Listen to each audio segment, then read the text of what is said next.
The content we're going to be reacting to today is from PancreasNoWork. Please go support him on his channel, and I will put the original video in the description. Thank you. Welcome to the channel, everyone. Today we're going to be reacting to 40k Isn't That Overpowered by PancreasNoWork. But before we get into the video, I kind of have an announcement. So the Warhammer 40k lore and the Bible longer form videos that I do, I'm just going to get rid of those because only 60 to 70 people watch those now. But everybody watches the lore shorts that I do. It's still Warhammer 40k lore in the Bible, just a short version of the longer ones. So I'm just going to keep doing those, and I'll push more out there as well. And then we're going to make this a React channel because some of the largest numbers that I have are my React videos. And you got to have a straight linear algorithm or else YouTube won't push your videos. So again, I'm going to be moving to React videos for the longer form content, and then the shorts will be the Warhammer 40k lore and the Bible stuff that I do. All right, now that we got that out of the way, if you guys like what you see, please consider a like and subscription, as that really helps push the video out there and helps the channel out a lot. And I want to thank everybody who likes the video and dislikes it. If you disliked it, thank you for at least giving me a chance. So, all right, let's get this started. Now, I haven't seen this yet. So. Yeah, that's right. You have eyes. You read the video title. Let me make sure this is.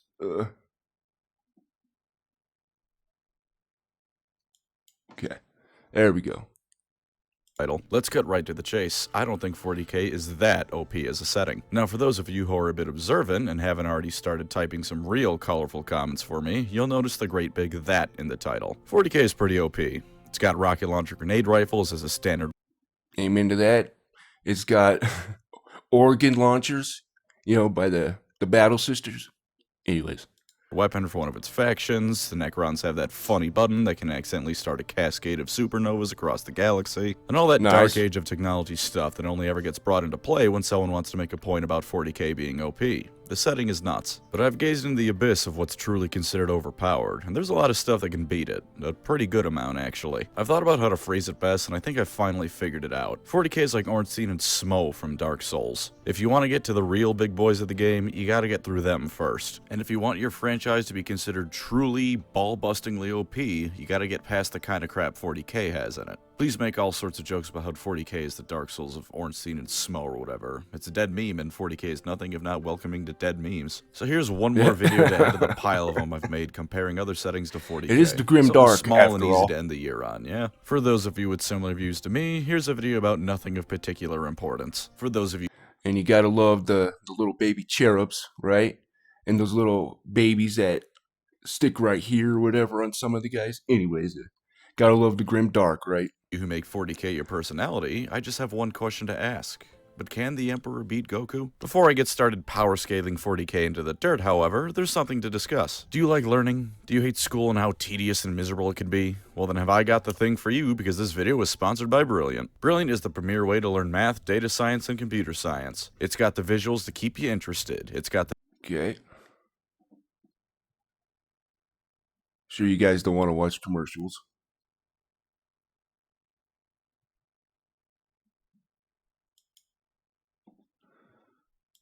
Alright, let's start listing off franchises. This will all be rather light on specifics, by the way. The love I have for Halo, or Obsession if you're feeling less generous, isn't quite shared with everything else on this list. Let's start with a pretty common one.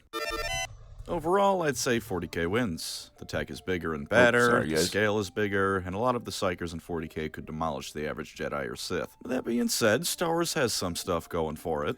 And, do a solo explosion, right? Anyways. The higher-end estimates of the Confederacy place their military at several quadrillion battle droids. That's a lot of wrist rockets you gotta worry about. So drowning out a few Crusade fleets or Orquas and droids is entirely feasible. And the amount of Force users in Star Wars that veer into being eldritch abominations is a lot higher. What's interesting, actually real quick, let me do this. No, right here. It's talking about God right here. It says Job 36:32. He fills his hands with lightning and commands it to strike its mark. So I thought that was pretty cool. Anyways. Higher than you might think if you're not super familiar with the lore. There's Abeloth, which is just straight up an H.P. Lovecraft creature. There's Darth Nihilus, owner of the coolest mask in fiction and a wound in the Force who eats planets for breakfast. And do you remember that time Anakin Force chokeslammed 2 gods in the Clone Wars? But despite this, the overall scale and relentless warmongering of 40k means Star Wars is going to go down when you compare it to 40k. See, we're easing into things with settings I agree with that. I mean, you got the Space Marines who are built, to battle chaos. And then in the Jedi, who are very ultra religious and can't do anything that, can't love and all that. While these guys can smash. But anyways. I think 40k can beat. You gotta set the precedent, That being said, I would take a clone trooper over the best guardsman any day. And I think there's a difference between being religious and having a relationship with God, right? Religious puts these man-made doctrines before you and God, in my opinion, anyways. Day of the week. Quite frankly, I'd take a clone over a good deal of Space Marine chapters. Delta Squad would body Cato Sicarius. Dead Space is real only here because I think it's cool, but necromorphs are damn scary. Humanity itself and the aliens in Dead Space probably wouldn't be seeing much An amazing game, by the way. Dead Space is probably one of my favorite ones. The first one, anyways. Competition against Warhammer. The necromorphs, though, scared the crap out of me, man. Convergence events and the markers would play merry hell on humanity, Tau, and maybe even the orcs. And a necromorph infestation on the large end of things is going to play a lot like a Tyranid invasion, only even more horrifying. Imagine a space marine getting necromorphed. That is an unstoppable monster. Oh. Granted, being an unstoppable horde of monsters isn't that special in 40k. I mean, there's plenty of those already. A proper Tyranid high fleet or some orc warbands could probably take on the necromorphs. It'd be risky, and if the necromorphs win, they've got a new Brethren moon. But 40k also has plenty of ways to blow a planet straight to hell, so even the Brethren moons... Man, that threw me off so much when he figured out that it was just a moon eating... sorry. Spoiler alert, my bad. That it's a moon eating everything. If you haven't seen it, I apologize. Sorry. Themselves are fair game. Gotta remember, really, the can't Brethren give moons and spoilers. necromorphs are pretty fitting in with 40k. They're damn near unkillable to the point that I think shooting off their limbs in Dead Space doesn't actually kill them. It just immobilizes them, shutting them down in a way. Of course, Isaac Clarke was in no way prepared to deal with them, and he managed it, so I'm sure someone like Gilliman or Eldrad could handle things. Another 40k win. But hey, if it's any consolation, Dead Space fans, I'd rather face most threats in 40k than I would a necromorph. I can reason with the Tau hold on a second. I have something for you. So check out this verse real quick. So this is Zechariah 14:12. Now, I'm not saying this has anything to do with zombies or stuff like that, but very interesting. And this shall be the plague wherewith the Lord will smite all the people that have fought against Jerusalem. Their flesh shall consume away while they stand upon their feet, and their eyes shall consume away in their holes, and their tongues shall consume away in their mouth. Very interesting. Okay. Now let's go back to here. I can't reason with the ghost lady telling me to make us whole. This'll probably be a proper video on its own eventually, since I've been getting more and more into BattleTech as time goes on. That's for later, though. For now, I'll just say that on the grand scale, it's a pretty grim scenario for BattleTech in this matchup. It's centered around a couple thousand planets over a roughly 500 light-year radius. That's the Inner Sphere, where most of the cool stuff in the setting goes down. It contains all the great houses, what was once Star League, and it's just about all the damn clanner scum care about. Through sheer industry and scale alone, BattleTech loses to 40k. But saying that, on an individual level, I'd wager it's a much closer fight. Of course, even the mighty Atlas isn't going to be scoring up the Warlord Titan, but come down to the scale of knights, and now we're talking about a real fight. Well, true, I would argue that even the most fearsome assault mechs are only equal to knights. Battle mechs have a lot more in the way of versatility. A battle mech is a catch-all term for warfare platforms that can do any number of roles and also happen to walk on 2 legs. While there are numerous different kinds of Imperial Knights, you can safely assume they're in one of 2 categories. They're either going to shoot you with cannons, or they're going to try and chop you up with big chainswords. Battle mechs, meanwhile, meanwhile, could be scouts, artillery, massive platforms of light weaponry, and more. Some might as well just be a big gun with legs, such as an urban mech pilot armed with little more than his AC-20 and a very hateful attitude towards anything larger than 40 tons. Some have melee weapons, like all little people. Even in a setting as relatively grounded as BattleTech, there are going to be some people who want to punch things with their giant I'm robot. included in if that. You tell me you aren't I'm one only of them, 5'11". I'm gonna call you a liar. There's a lot more you can do with a battle mech than a knight or just about any that is true. equivalents. And tell me that if nothing else, the Lyran Commonwealth wouldn't be pumping out Titan equivalents the moment they saw what 40k was bringing to the table. There would be people with bigger things than them. That is an insult that House Steiner simply cannot let stand. There's other smaller but still important things as well. BattleTech FTL is fairly reliable, although it is slow, and unless you're skilled enough to jump to pirate points closer to planets, fairly and you don't have to deal with chaos in the warp. Predictable. But hey, there's also no monsters you have to worry about eating your soul whenever you jump to FTL speeds. So overall, BattleTech loses through scale, but on the individual level, it's probably a lot more even. If nothing else, even a light mech stomping on a space marine is going to get the job done. Not much you can do about several thousand pounds of military hardware introducing you to the dirt. But with that, we've given 40k 3 wins so far, so I think it's about time to fix that. Put MCU slop. I don't know, do you guys remember using that in like Unreal Tournament and all that? Yeah. Or Gibbs. Sorry, Gibbs. Anyways. Or whatever abomination of film that DC is putting out next out of your mind. I'm mostly talking comics. At their worst, just as bad in their own way, but at least no one's been shoving them down my throat for the last 15 years. Now, if you're thinking on the lower end of things, then yeah, these guys are getting bodied. What the hell is the Green Arrow gonna do against the Space Marine? And if you're the kind of person who thinks Batman can prep time his way into fighting the Swarm Lord or Imhotech, I hate you. Prep time is what Batman fans use when they know they're full of shit. Of course, I do the same thing whenever people bring up Halo and the Halo array, so maybe I shouldn't throw rocks in my comfy glass house. I'm talking about the higher end stuff of the comics, like the Lantern Corps. They protect the entire universe. They could absolutely deal with the people in the 40k universe. It'd take some effort, and they definitely wouldn't come away from it cleanly, but they could get it done. Or, you know, Superman? What the hell is a Bloodthirster gonna do against the Man of Steel? He's basically... That is true, but his thing is, he's lived on a planet with higher gravity, you know? So when he comes to Earth, he's that powerful, right? But anyways, I'm not a big Superman guy, so I don't know all the lore. But I don't know. I guess he could. Definitely could if he had his strength.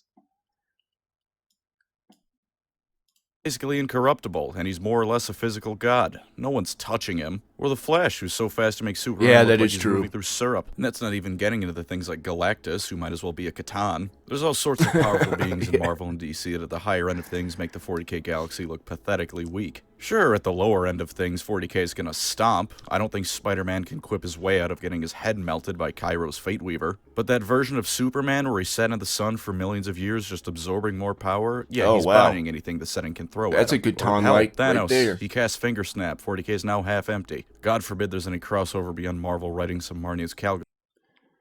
Fortnite, man. I don't know if it was a good thing or a boon on society or a bad thing. Got Fortnite dances everywhere now. I mean, half the Elder getting sapped away. Microtransactions everywhere. In fact, in the spirit of superpowered beings bodying 40k, there's an account called The Drunken Guardsman on Twitter who did a couple of versus tweets about who would win, with one being 40k and the other being someone not from 40k. I have no idea. One of them was Sanguinius versus Omni-Man, and truth be told, that was one of the inspirations for this video. Anyways, to answer that who would win question, I have my own question for you. What the hell is Sanguinius gonna do when Omni-Man starts tossing capital ships at him from orbit? There's an argument to be made that maybe 40k could BS its way into a win versus Marvel and DC's stronger characters. That would definitely Morality in 40k is a funny joke. Maybe they can brutalize the other two settings into defeat. You're not doing that with Viltrumites. They're a race of Supermans hell-bent on conquest and don't view other races as being worth jack. They can obliterate entire planets over the course of a few days at most, and have their own vast empire to rival 40k. And while I don't think they're incorruptible in the sense of being immune to chaos, why the hell would any one of them fall to it? They have everything they need and view non-Viltrumites as dirt. I've not read the comics, so I admit maybe I'm missing something, but I think chaos is on the chopping block as much as anyone else. You could argue they might fall to Khorne, and yeah, they might, or they'd see it as selling themselves off to a higher power and tell Khorne to go kick bricks. With the exception of people like Magnus the Red at the very highest level of it, I don't think Psyker powers are going to do anything either. Viltrumites are at that level of physical power that just overwhelms anything else. An Eldar Psyker or a Necron Cryptek can prepare whatever spell or incantation to rewrite the Viltrumite out of existence that they want. It doesn't matter if in the time it takes to start casting the spell, Omni-Man can fly around the whole planet and rip their spine out from behind them. And even things like foresight that a lot of characters in 40k have wouldn't be of much help. Here's my reasoning for that. If you're tied to railroad tracks with no way out, you can safely assume a train is going to run you over eventually. You can't do anything about it though. And while there's certainly not a lot of You're running through force, right? You're running through force. That's what that reminds me of. Sorry. Viltrumites, there's enough that you can have a couple dozen of them on a single battlefield. I do have to stop it every now and then to stop the copyright, so I apologize if this is annoying. So, if you absolutely must have that. What the hell is the guard gonna do about one of them, let alone a dozen? Hell, if you throw enough of them at the Emperor, he's probably gonna get his shit rocked too. I have an immediate confession to make. I only set enough of them as a piece off. You know, and real quick, you know, they were just talking about ships and stuff like that and throwing ships out of orbit. What's interesting is the Bible has what are called the chariots of fire. That and what are called the Ophanum, or the wheels within a wheel. And I would say they look like the orbs that you would see out there. But anyways, I digress. One of them is probably enough. But yeah, Viltrumites beat 40k stuff. I only included them in the video because I have the Omni-Man skin in Fortnite, so if you disagree, I don't feel too passionately about it. But you know what I do feel passionately about? Or really all of Dragon Ball. Oh, yeah. But Dragon Ball Z is what makes people sit up. You know what I've always found funny? Dragon Ball Z has some pretty fantastic FTL tech. Can't really remember too much about it, but man, I loved that show when I was little. In it. I mean, Bulma and Mr. Popo went to Jupiter in like, what, 10 seconds? It takes Light 43 minutes to do that. That alone makes it stronger than 40k. And what was the alternate? You had Dragon Ball Z. Was it Dragon Ball Z Kai or something like that? That was the alternate where you see Goku as a young child and... anyways. Significant ways. But let's not kid ourselves. No one cares about Dragon Ball's FTL technology. You're here for angry people screaming and punching each other, and by God, that's how Dragon Ball Z is gonna kick the hell out of 40k. Now, I think power scaling debates can be pretty whack, even though I've now made 5 videos doing more or less that exact thing. I've never claimed I wasn't a hypocrite. I really don't care about discussing who would win in a fight, Goku or Gear 5 Luffy. It's obviously Goku, so who cares? That said, I've been a Dragon Ball fan since I was little, and you can't be a Dragon Ball fan without at least being passively aware that there are entire communities of people who sit down and try to figure out exactly how much stronger Goku is from the start of Dragon Ball compared to Super. So in the spirit of the video and being the weeb trash I am, let's do some anime power scaling. Take a Cyberman. They have a power level of roughly 1. 1 Raditz, that is. At half a Raditz, Piccolo could blow up the moon. Hell, at like a quarter of a Raditz tops, Master Roshi blew up the moon. At 15 Raditz, Vegeta could blow up the Earth. To stop ripping off Dragon Ball Z Abridged, Frieza at less than 1% of his power destroyed the strongest warrior race in existence with a single finger, who themselves could take out entire planets worth of people as infants. What the hell is anyone in 40k short of maybe the gods gonna do when the Saiyan drop pods start landing? To be fair, if any of the people in this video are gonna do something like Fall to Chaos, it'd be the Saiyans. Bloodthirsty maniacs sound like the perfect thing for Khorne, and I imagine at least a good chunk of them would probably embrace it wholeheartedly. Oh man, Vegeta. Khorne likes strong warriors and fighting, Saiyans like strong warriors and fighting. Can you imagine a Saiyan demon prince? To hell with the Primarchs, Catan aren't walking away. Yeah. That would be something, wouldn't it? Their power level would be over 20,000. Away from that fight. Maybe that's how the Silent King shattered them all. He ripped open a rift to Dragon Ball and grabbed a couple of Saiyans to throw at the problem. And of course, named characters. And got all the Dragon Balls. Obliterating anyone the setting can throw at him. Nah, you know what? I'm not taking the favoritism far enough. Yamcha could probably do it by the Cell Saga at the latest. But let's highlight my favorite of them all. Vegeta. As a good way to know if I'm absolutely hammered, see if I'm excessively posting about Vegeta on Twitter. He's great, and he'd rip 40k apart if he felt like it. Nothing's stopping him, because at his level, fighting is the kind of thing that can start shaking the universe apart, like Goku and Beerus almost did. Psyker powers, you might say, since that's the default for whenever 40k faces a threat. Saiyans have no defense against magic. And I guess that's fair. It's not like Vegeta's ever fought someone who's both overwhelmingly powerful and psychic. It's not like Vegeta's ever fought against someone who's magical in one way or another. either. It's not like Vegeta's been True. outright mind-controlled only for him to break free because he's so full of his own shit he just ignores the mind control. He's not just destroying the setting, I'm half convinced he'd become a full-blown chaos god because of how big of an ego he has. All hail Vegeta, the chaos god of pride and not knowing when to quit. Don't forget the gods of destruction, or Zeno, who could just decide 40k has lost existing privileges. There's no fight, no chaos gods or Big E holding off his power, he just waves his hand and no more universe. 40k doesn't even beat Dragon Ball in racism. Until the end of Dragon Ball, Vegeta looked down on everyone who wasn't a Saiyan as dirt, looked down on Saiyans who weren't him as dirt, and looked down on Goku like he was dirt covered in vomit. And of course, who can forget about Frieza? Frieza would make the Eldar uncomfortable with how often he calls someone a monkey. You can find compilations of Frieza saying monkey on YouTube. One of them is over 3 minutes long of racial slurs. Frieza's the best villain, truly. But yeah, Dragon Ball stomps. I made a community post about this a while ago because I decided that, yeah, I should make a Dragon Ball 40k video. I don't know why I thought that was a good idea, but I did. So here's the abridged version, since it's about the most I can make. Do whatever your heart's shite video even by my standards. God, I'm the cleverest man around, aren't I? Get it? The abridged version? Because Dragon Ball Z abridged? Get it? Do you get the funny joke? I'm moving on now. Yeah. No more anime as a main topic, I tentatively promise. It's worse than mine. Now for this mine. one, you may My be a bit jokes. confused. Stellaris isn't really a setting with defined factions and whatnot. I mean, there's the preset empires, and they use the Commonwealth of Man for the trailer that introduced planet killers, but nothing beyond. I have a cousin who plays this game. He'll probably like this part here. This is for you. That. But look deeper at the things you can find in Stellaris, and it's the sort of thing that would make the Necrons afraid. The endgame tech is the stuff of nightmares. The machine ascension is just straight up Necron biotransference. The end of the cycle is the fall of the Eldar, if instead of just creating the Eye of Terror, it created an Eye of Terror that moved around the galaxy and hunted everyone down. The war in heaven in Stellaris isn't some mythical background event, it's two colossally powerful empires unleashing weapons that can crack planets in half at a whim. And that's not even getting into the Become the Crisis path, where your civilization doesn't just reach a point of eclipsing the Eldar or Thousand Suns as Psychers, they become a race of chaos gods. Even before that, there's plenty of powerful things you can do, and with mods it gets even more ballistic, turning entire moons into weapons platforms, quadruple layer ring worlds around your stars, Dyson spheres across the Empire. You can create stars. You guys like my Palpatine accent? I didn't. That was terrible.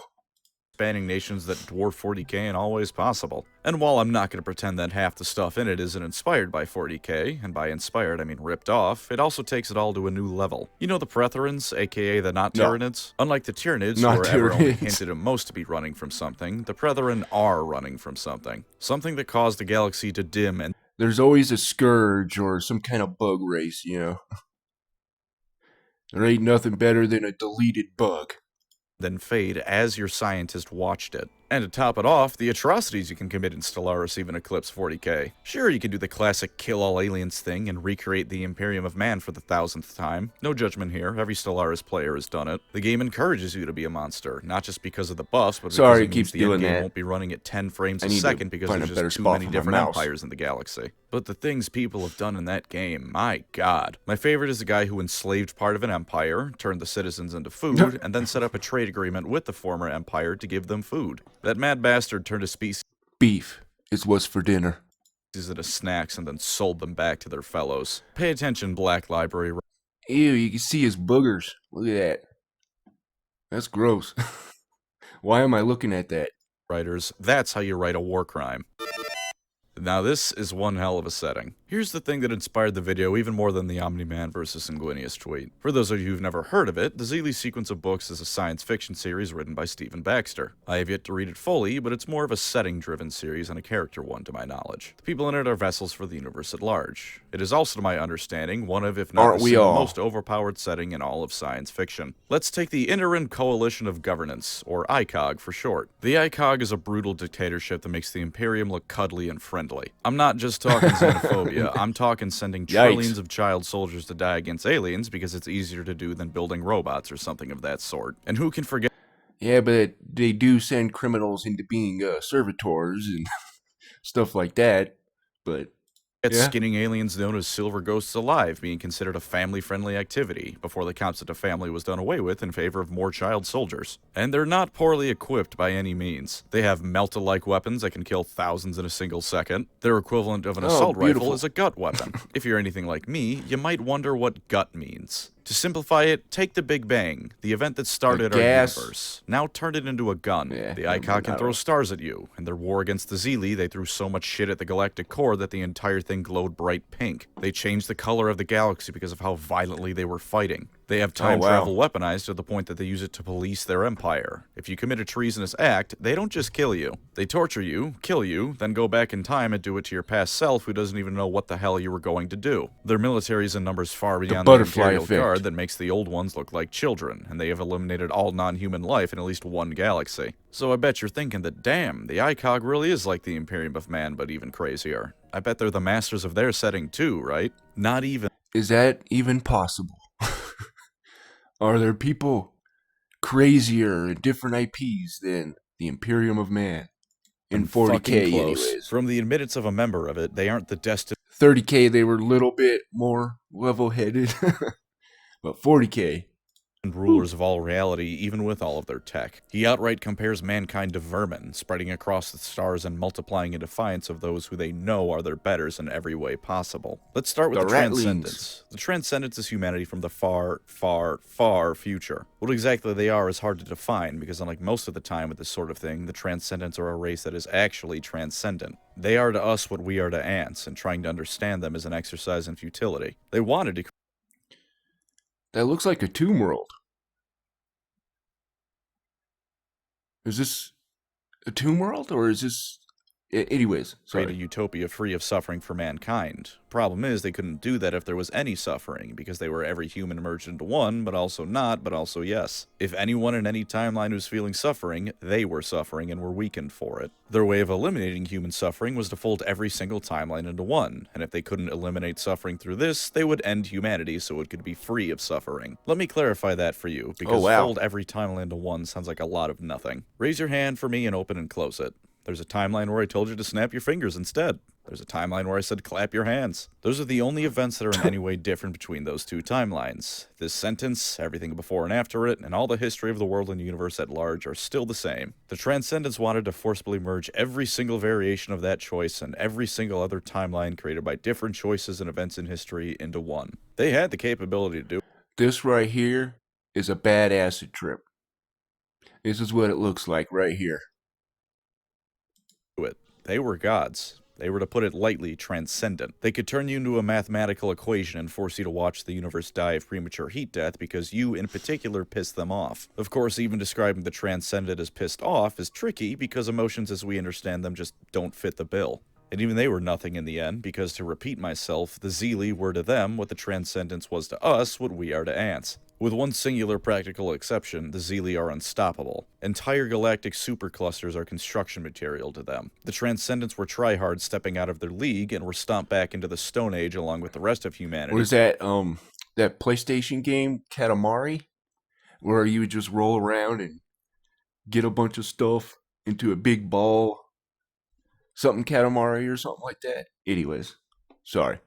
By the Zeely. They have existed since the moment the universe formed after the Big Bang, and when that wasn't enough for their plans, they built an AI called the Anti-Zeely that would go back in time to give them a billion-year head start on civilization building. The stuff their constructs are made out of, rather unimaginatively called Zeely construction material, is 100% energy efficient with absorption. As in, the energy of anything you shoot them with is completely absorbed and ignored, no matter how powerful. To them, a supermassive black hole in the surrounding galaxy isn't a new place to conquer or explore and colonize. It's a computer. The 20,000-year war the ICOG waged against them ended with the Zeely leaving the galaxy not because mankind truly won, but because the Zeely were sick of humanity's crap and left them to their fate. For a good chunk of the war, the Zeely just ignored humanity because mankind was that far beneath them. And by the way, when I say the Zeely, I don't mean the race of the Zeely. I mean the Zeely, singular, who was in the Milky Way galaxy. They used entire galaxies to construct a ring millions of light years across that would send them to entirely different realities. Their weapons could bisect entire galaxies, and their leftover junk was the sort of thing that catapulted lesser species into a golden age. They were the undisputed masters of baryonic matter. You, your house, your school, your place of work, if it can be considered a thing, the Zeely can rework it and the laws of physics that...